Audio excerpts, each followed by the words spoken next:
Bismillah. Günümüzde gençliğin durumuna göz attığımızda maalesef ki gördüğümüz tablo bir yerde insana ümit verirken diğer tarafta ciddi bir ümitsizlik oluşturuyor. Şunu görüyoruz ki özellikle bu ümitsizliğin kaynağını ailelerden yana görüyoruz.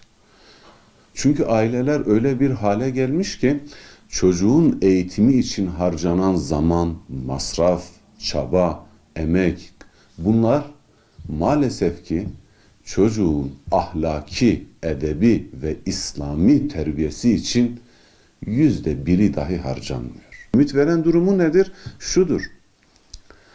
Günümüz gençliği artık yavaş yavaş sormaya ve sorgulamaya başlayan bir gençlik. Ve bu sorma, sorgulama eğer onlara nasıl yapılacağı öğretilirse gerçekten de ciddi faydalar veriyor. Bunu görüyoruz. Çocuklar artık sadece bir namaz kılmayı aileden gördüğü için değil, bir oruç tutmayı aileden gördüğü için değil ya da dünyadaki diğer Müslümanların hallerine duyarsız kalmıyorlar. Ve böylece bu onları araştırmaya, sorgulamaya ve farklı farklı cevaplar bulmaya yönlendiriyor.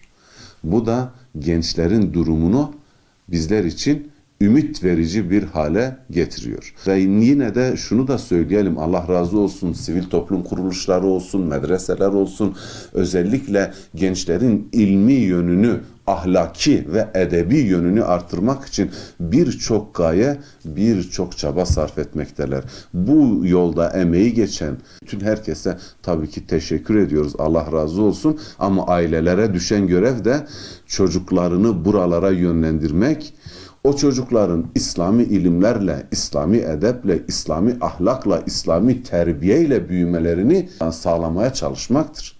Yoksa sadece dünyevi birkaç maharet elde edebilmesi için uğraşmak, hani günümüz şartlarında 70 yıl, hadi bilemediniz 80 yıllık bir ömrün kurtarıcısı olsun. Ama o da sadece maddi anlamda bir kurtarıcıdır.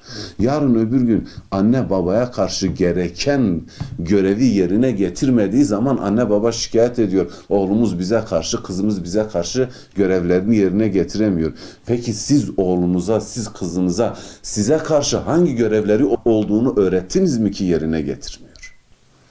Çünkü sadece maddi anlamda yatırım yaptıkları için elde edecekleri gelir de maddiyat üzerine olur. Eğer maneviyatlarına da yatırım yapsalardı, emin olun elde edecekleri gelir maneviyat üzerine de olacaktı. Ve bu hani bu gençlerimize edebi, adabı, ahlakı ve terbiyeyi nasıl öğretebiliriz? Aslında çok basit bir yolu var. Müslüman bir anne, Müslüman bir baba olmak emin olun yeterlidir. Bugün hani sürekli şikayet ediliyor internet, televizyon. Hayır, internet ve televizyon artık bizim hayatımızın vazgeçilmez bir gerçeği. Ya biz bunları çocuğumuza nasıl kullanacağını öğreteceğiz ya da nasıl kullanacağını öğreteceğiz. Bunun ikinci bir alternatifi yok. Değerli anneler, değerli babalar, özellikle anneler, emin olun ki bu nesil her zaman olduğu gibi sizlerin eseri olacaktır. Kızım küçüktür, oğlum küçüktür, şimdi giyinsin, hevesini alsın, şimdi şöyle yapsın, şimdi böyle yapsın deyip zamanında vermeniz gerekenleri ötelerseniz zamanı geldiğinde kullanmanız gereken hiçbir malzeme elinizde kalmaz. Bugün maalesef ki hani diyorlar ya kültürel erozyon ya da kültür yozlaşması. Hayır, aslında bu kelimeleri biz yanlış kullanıyoruz. Emin olun bunun adı ne kültürel erozyondur ne de yozlaşmadır. Bunun adı gençleri ahlaksızlaştırma operasyonudur, hareketidir. Çünkü toplumu inşa eden bu gençlerdir. Yarın öbür gün bütün her şey onlarda kalacak. Eğer siz gençliği bir ifsada uğratırsanız yarını fesada uğratmış olursunuz. Okullarda bilinçli bir şekilde sınıflarda öğrenciler karmaşık bir şekilde oturuluyor. televizyon dizilerine baktığımızda hani güya lise dizileri, özellikle bir şey bile bile yapılıyor. Kız ve erkekler yan yana oturtuluyor. Her kızın muhakkak bir sevgilisi var, bir erkek arkadaşı var. Her erkeğin muhakkak bir kız arkadaşı var. Yani olmayanlar adeta ayıplanırcasına, adeta dışlanırcasına bir durum sergileniyor, bir tavır sergileniyor. Şimdi bunu izleyen bir çocuk, bir genç daha doğrusu, çocuk demeyelim, sizce bundan nasıl etkilenir? Hem çocuğun iç dünyasına hem dış dünyasına ciddi zararları olur. Ve bunlar bilinçli bir şekilde yapılıyor. Onlara birçok ahlaksızlık olarak bildiğimiz şeyler o kadar hoş gösteriliyor ki yani sanki bunlar artık günümüz şartlarının olmazsa olmazı, o kadar ciddi bir subliminal mesajlar ve aynı zamanda açık açık mesajlar verilmekte ki artık gençler dikkat edin her şeylerini bu mecraya kaydırmışlar. Bir TikTok denilen rezalet var ki yani evli olan insanlar kendi mahremiyetlerini çok açık bir şekilde orada sergileyebiliyorlar. Yanlarında 20 yaşlarında, 18 yaşında, 16 yaşında genç çocukları da var. Şimdi annesinden babasından bunu gören bir gencin ileride neler yapabileceğini varın siz düşünün. Bak birileri nasıl da para kazanıyor. Hollywood'da bir saatlik bir sinema filminden milyon dolarlar kazanıyor. Diğeri TikTok'ta şunu yapıp bunu kazanıyor. Ve senin neyin eksik? Ve böylece bir doyumsuzluk, bir açgözlülük, bir daha fazla sendromu maalesef ki gençlerde oluşuyor ve bunun sonucu da maddiyat yani para kazanabilmede hiçbir sınır tanımayan bir nesil meydana geliyor. Bir namus anlayışı vardı.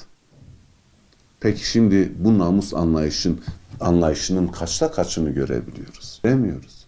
Niye? Çünkü hepsi maddiyata kurban edildi. Hepsi gençlerimize daha fazla para, daha fazla para, daha fazla maddiyat, daha fazla gösteriş, daha fazla süs anlayışına kurban edildi. Ve maalesef ki internette bunu yapan 3-5 kişiye özenip onlardan neyimiz eksik? Emin olun onlardan hiçbir şeyiniz eksik değil. Onlar rezillik yapıyor. Siz rezillik yapmadığınız için onlardan üstünsünüz. Değerli gençler, sevgili gençler, sizler bunu bu şekilde kesinlikle ama kesinlikle kabul etmeyin. Çünkü bu size dayatılan bir ahlaksızlaştırma operasyonudur. Ve bu operasyona kurban olmayın.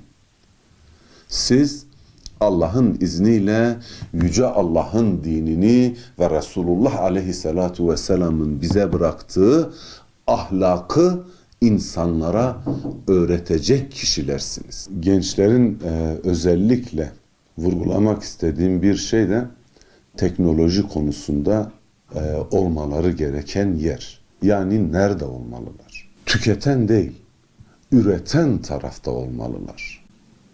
Sadece hayranlıkla izleyen değil, hayranlıkla izlenilen tarafta olmalılar. Özellikle bilimsel alanda şunu biliyoruz ki bizden önceki atalarımız birçok bilimsel konunun, ilmi konunun öncüleridir.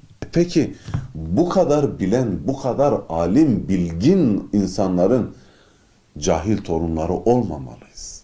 Bizi ilme yönlendiren, ilim Müslümanın kaybolmuş malıdır diyen Resulullah Aleyhisselatü Vesselam gibi bizleri ilme yönlendiren, sürekli ilim içerisinde olan atalarımızı, Peygamber Aleyhisselatü Vesselam'ı, sahabileri, bizler onun ümmeti, onların torunları olarak bu konuya sıkça değinmeli, sıkça eğilmeliyiz. O yüzden değerli gençler, ilme, bilme sizlerin çok fazla yönelmesi gerekiyor. Bunu başarabilirseniz emin olun ki başaracak kapasiteniz fazlasıyla var. Bir de gençlerimizi bekleyen ciddi bir sorun deizm. Düşünün, bir iş yerine başvuru yaparsınız, Alınırsınız o işe. İş sahibinin tamam artık işe alındın, hadi git keyfine bak, sana karışmıyorum, ne istiyorsan yap. Hiç böyle bir iş gördünüz mü? Bu insan nazarında dahi kabul görmeyen bir durumdur. İnsanın bu dünyada başıboş bırakılması, serbest bırakılması sizce Allah'ın adil sıfatına uyar mı? Kesinlikle uymaz. Niye? Çünkü adalet bu değildir. Değerli gençler, insan başıboş değildir. Bir iki cümleyle de şuna değinmek istiyorum. Hani bu cümleyi çok duyuyoruz. Ya işte falan kese baktım artık namazdan soğudum. Filan kese baktım oruçtan soğudum. Şu işe baktım dinden soğudum gibi. Maalesef ki gençlerin arasında çok sıkça kullanılan cümleler. Peki değerli gençler, ona bakıp ondan soğudunuz da bir kötülüğü yapana bakıp o kötülükten soğudunuz mu? Kumarın yıktığı ailelere bakıp kumardan soğudunuz mu? İçki yüzünden yapılan kötülüklere, olan kazalara birçok sebebe bakıp da bundan soğudunuz mu? Hayır, soğumadınız. Parasıyla insanlara ezip sömüren bu kapitalist sisteme bakıp paradan soğudunuz mu? Hayır, maalesef ki soğumadınız. Ama hata yapmış bir imama bakıp namazdan soğuyabiliyorsunuz. Günah işlemiş bir hacıya bakıp oruçtan soğuyorsunuz. Yani biraz samimi olmak gerekirse hiçbir zaman ısınmadınız ki soğuyasınız. Ve bu sözleri söyleyenlere de sakın ola itibar etmeyin. Bunlar zaten soğuk insanlar. Bunlar zaten kalpleri buz kesmiş insanlar. Bunlar zaten mühürlü insanlar. Gözü, kulağı, kalbi, dili hakka mühürlü insanlar. Nasıl ki Yahudiler hakka mühürlüydüyse bunlar da gözleri, kulakları, kalpleri, dilleri, elleri, ayakları, beyinleri, her şeyleri hakka mühürlenmiş ve hiçbir zaman bunu görmeyecek olan insanlar. O yüzden değerli gençler, siz de onları görmeyin.